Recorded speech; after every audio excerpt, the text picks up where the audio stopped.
Le Figaro Histoire, Alexandre le Grand. À 32 ans, il se bâtit un empire qui allait de l'Égypte jusqu'aux portes de la Chine.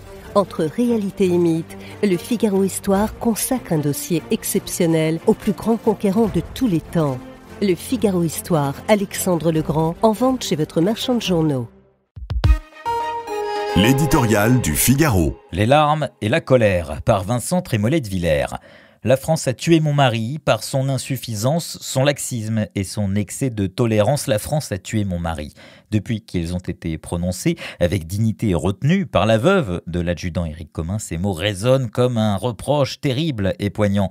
Mort par la France plutôt que mort pour la France, quand l'épouse d'un militaire arrive à une telle extrémité, inutile d'attribuer ses propos à l'émotion ou à la peine. Derrière les larmes et la colère, c'est le constat implacable d'un échec politique, d'une défaite collective. Celle d'une société incapable de protéger ceux qui la protègent, impuissante à punir ceux qui la menacent. La vie est faite d'accidents, de tragédies, d'affrontements, encore plus pour ceux qui ont la charge de l'ordre public. Mais quand plus de 60 fois par jour un conducteur en France refuse d'obtempérer, nous ne sommes plus dans l'ordre de l'événement malheureux, mais dans celui de l'impunité arrogante. Un sentiment de toute puissance qui repose sur les deux piliers de l'idéologie propagée par la gauche radicale. Je ne suis pas coupable puisque je suis une victime. La loi française est illégitime puisque la police tue. Et quand le gendarme ou le policier meurt, aucun comédien, aucun sportif, aucun prédicateur médiatique pour réconforter la veuve et l'orphelin.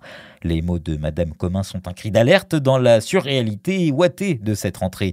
Le manège politique, vain et stérile qui nous occupe depuis des semaines n'a malheureusement pas effacé le mal français.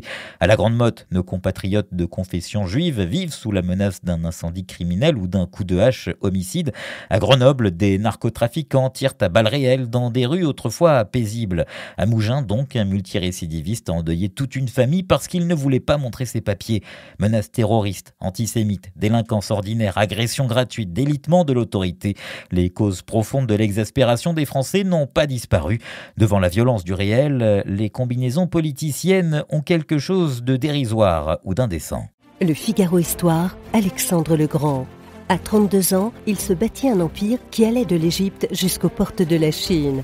Entre réalité et mythe, le Figaro Histoire consacre un dossier exceptionnel au plus grand conquérant de tous les temps. Le Figaro Histoire, Alexandre le Grand, en vente chez votre marchand de journaux.